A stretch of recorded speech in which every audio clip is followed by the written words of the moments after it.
ಬಿಕ್ಲು ಶಿವ ಕೊಲೆ ಪ್ರಕರಣಕ್ಕೆ ಸಂಬಂಧಪಟ್ಟಂತೆ ಆರೋಪಿಯಾಗಿರುವಂತಹ ಶಾಸಕ ಭಾರತಿ ಬಸವರಾಜ್ ಅರೆಸ್ಟ್ ವಿಚಾರಕ್ಕೆ ಸಂಬಂಧಪಟ್ಟಂತೆ ಹುಬ್ಬಳ್ಳಿಯಲ್ಲಿ ಮಾಜಿ ಮುಖ್ಯಮಂತ್ರಿ ಜಗದೀಶ್ ಶೆಟ್ಟರ್ ರಿಯಾಕ್ಟ್ ಮಾಡಿದ್ದಾರೆ. ಹುಬ್ಬಳ್ಳಿಯಲ್ಲಿ ಅವರು ಮಾತಾಡ್ತಿದ್ರು, ಕಾನೂನು ರೀತ್ಯ ಅವರು ಏನು ಮಾಡಬೇಕು ಮಾಡ್ತಾರೆ, ಕಾನೂನು ಚೌಕಟ್ಟಿನಲ್ಲಿ ಏನು ನಡಿಬೇಕು ಅದು ನಡೆಯುತ್ತೆ ಅಂದಿದ್ದಾರೆ. ಹುಬ್ಬಳ್ಳಿಯಲ್ಲಿ ಮಾಜಿ ಮುಖ್ಯಮಂತ್ರಿ ಜಗದೀಶ್ ಶೆಟ್ಟರ್ ಪ್ರತಿಕ್ರಿಯೆ ಕೊಟ್ಟಿದ್ದಾರೆ. ಕಾನೂನು ರೀತಿಯಲ್ಲಿ ಅವರು ಏನು ಮಾಡಬೇಕು ಮಾಡ್ತಾರೆ,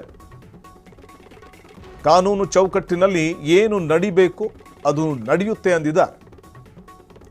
ಇದೊಂದು ಕಾನೂನು ಪ್ರಕ್ರಿಯೆ ಅಷ್ಟೇ, ಕಾನೂನು ಚೌಕಟ್ಟಿನಲ್ಲಿ ಏನು ನಡಿಬೇಕು ಅದು ನಡೆಯುತ್ತೆ ಅಂತ ಹೇಳಿದ್ದಾರೆ. ಈಗಾಗಲೇ ಭಾರತಿ ಬಸವರಾಜ್ ಹೇಳಿದ್ದಾರೆ, ನನ್ನದು ಏನೂ ತಪ್ಪಿಲ್ಲ ಅಂತ, ಈ ನಿಟ್ಟಿನಲ್ಲಿ ತನಿಖೆ ನಡೆಯುತ್ತೆ ಅಂತ ಮಾಜಿ ಮುಖ್ಯಮಂತ್ರಿ ಜಗದೀಶ್ ಶೆಟ್ಟರ್ ಪ್ರತಿಕ್ರಿಯೆ ಕೊಟ್ಟಿದ್ದಾರೆ. ಸಂಸದ ಜಗದೀಶ್ ಶೆಟ್ಟರ್ ಯಾಕೆ ಮಾಡಿದ್ದು, ಶಾಸಕ ಭಾರತಿ ಬಸವರಾಜ್ ಅರೆಸ್ಟ್ ವಿಚಾರಕ್ಕೆ ಸಂಬಂಧಪಟ್ಟಂತೆ ಅವರು ಹೇಳಿದ್ದು.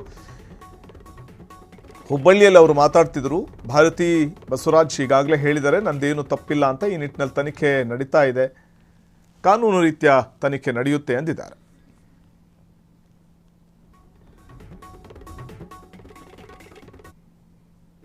ಅಲ್ಲ, ಈಗ ನೋಡಿ, ಇವತ್ತು ಕಾನೂನು ಚೌಕಟ್ಟಿನಲ್ಲಿ ಎಲ್ಲ ನಡೆಯುವಂಥದ್ದು, law will take it own course. ಹೀಗಾಗಿ ಅದನ್ನು ಅವ್ರು ಎದುರಿಸ್ತಾರೆ. ಮತ್ತು ಈಗಾಗಲೇ ಹಲವಾರು ಬಾರಿ ಅವ್ರು ಹೇಳಿದ್ದಾರೆ ನಂದು ಇದರಲ್ಲಿ ತಪ್ಪಿಲ್ಲ ಏನಿಲ್ಲ ಅಂಥೇಳಿ. ಆದರೆ ಇವತ್ತೇನೋ ಒಂದು ಕಾನೂನು ಚೌಕಟ್ಟೆ ಅಂತ ಇರ್ತದೆ, ಆ ಹಿನ್ನೆಲೆಯಲ್ಲಿ ಇವತ್ತು ಅದೆಲ್ಲ ಪ್ರೊಸೆಸ್ ನಡೀತಾ ಇದೆ. ಬಹುಶಃ ಅದನ್ನು ಅವ್ರನ್ನ ಕಾನೂನುಬದ್ಧವಾಗಿ ಅದನ್ನು ಫೇಸ್ ಮಾಡುವಂಥ ಕೆಲಸ ಬೈರಿತು ಮಾಡ್ತಾರೆ ಅಂತ ನಾನು ತಿಳ್ಕೊಂಡಿದ್ದೀನಿ. ಅಲ್ಲ, ಈಗ ನೋಡಿ, ಇವತ್ತು ಕಾನೂನು ಚೌಕಟ್ಟಿನಲ್ಲಿ ಎಲ್ಲ ನಡೆಯುವಂಥದ್ದು, law will take it own course. ಹೀಗಾಗಿ ಅದನ್ನು ಅವ್ರು ಎದುರಿಸ್ತಾರೆ. ಮತ್ತು ಈಗಾಗಲೇ ಹಲವಾರು ಬಾರಿ ಅವ್ರು ಹೇಳಿದ್ದಾರೆ ನಂದು ಇದರಲ್ಲಿ ತಪ್ಪಿಲ್ಲ ಏನಿಲ್ಲ ಅಂಥೇಳಿ. ಆದರೆ ಇವತ್ತೇನೋ ಒಂದು ಕಾನೂನು ಚೌಕಟ್ಟೆ ಅಂತ ಇರ್ತದೆ, ಆ ಹಿನ್ನೆಲೆಯಲ್ಲಿ ಇವತ್ತು ಅದೆಲ್ಲ ಪ್ರೊಸೆಸ್ ನಡೀತಾ ಇದೆ. ಬಹುಶಃ ಅದನ್ನು ಅವ್ರನ್ನ ಕಾನೂನುಬದ್ಧವಾಗಿ ಅದನ್ನು ಫೇಸ್ ಮಾಡುವಂಥ ಕೆಲಸ ಬೈರಿತು ಮಾಡ್ತಾರೆ ಅಂತ ನಾನು ತಿಳ್ಕೊಂಡಿದ್ದೀನಿ. ಅಲ್ಲ, ಈಗ ನೋಡಿ,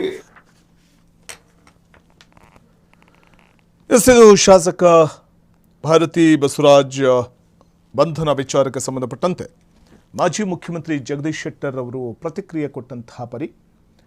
ಬಿಕ್ಲು ಶಿವ, ರೌಡಿ ಶೀಟರ್ ಬಿಕ್ಲು ಶಿವ ಹತ್ಯೆ ಪ್ರಕರಣದಲ್ಲಿ ಪ್ರಮುಖ ಆರೋಪಿತರಾಗಿರುವಂಥವರಲ್ಲಿ ಭಾರತಿ ಬಸವರಾಜ್ ಕೂಡ ಒಬ್ಬರು. ಅವರನ್ನು ಈ ಸಂಬಂಧ ಬಂಧಿಸಲಾಗಿದೆ. ಈ ವಿಚಾರವಾಗಿ ಸಂಸದ ಜಗದೀಶ್ ಶೆಟ್ಟರ್ ರಿಯಾಕ್ಟ್ ಮಾಡಿದ್ದಾರೆ. ಕಾನೂನು ರೀತ್ಯ ತನಿಖೆಗಳು ನಡೀತಾ ಇದೆ, ತನಿಖೆಯ ಪ್ರಗತಿ ನಡೆಯುವಂತಹ ಸಂದರ್ಭದಲ್ಲಿ ನಾವೇನು ಮಾತಾಡೋಕ್ಕಾಗೋದಿಲ್ಲ. ಈಗಾಗಲೇ ಭಾರತಿ ಬಸವರಾಜ್ ಅವರು ಹೇಳಿದ್ದಾರೆ ನಾನೇನು ತಪ್ಪು ಮಾಡಿಲ್ಲ ಅಂತ. ಹಾಗಾಗಿ ಕಾನೂನು ರೀತ್ಯ ಅವರು ಏನು ಮಾಡಬೇಕು, ಪೊಲೀಸರು ಯಾವ ರೀತಿ ತನಿಖೆ ಮಾಡಬೇಕು ಮಾಡ್ತಾರೆ, ಕಾನೂನು ಚೌಕಟ್ಟಿನಲ್ಲಿ ಏನು ನಡಿಬೇಕು ನಡೆಯುತ್ತೆ. ಸೊ ಆ ನಂತರದಲ್ಲಿ ಕಾನೂನು ಪ್ರಕ್ರಿಯೆ ಏನೇ ನಡೆದರೂ ಕೂಡ, ಆದೇಶಗಳೇನೇ ಬಂದರೂ ಕೂಡ ಅದನ್ನು ಪಾಲಿಸಬೇಕಾಗತ್ತೆ. ಈಗಾಗಲೇ ಭಾರತಿ ಬಸವರಾಜ್ ನಾನೇನು ತಪ್ಪು ಮಾಡಿಲ್ಲ ಅಂದಿದ್ದಾರೆ, ಈ ನಿಟ್ಟಿನಲ್ಲಿ ತನಿಖೆ ನಡೆಯುತ್ತೆ ಅಂದಿದ್ದಾರೆ ಶೆಟ್ಟರ್. ಕ್ಷಣ ಕ್ಷಣದ ಸುದ್ದಿಗಳಿಗಾಗಿ ಫ್ರೀಡಂ ಟಿವಿ ಸಬ್ಸ್ಕ್ರೈಬ್ ಮಾಡಿ, ಲೈಕ್ ಮಾಡಿ ಹಾಗೂ ಫಾಲೋ ಮಾಡಿ. ಹೊಸ ಸುದ್ದಿಗಳ ನೋಟಿಫಿಕೇಶನ್ಗಾಗಿ ಬೆಲ್ ಐಕಾನ್ ಮೇಲೆ ಕ್ಲಿಕ್ ಮಾಡಿ.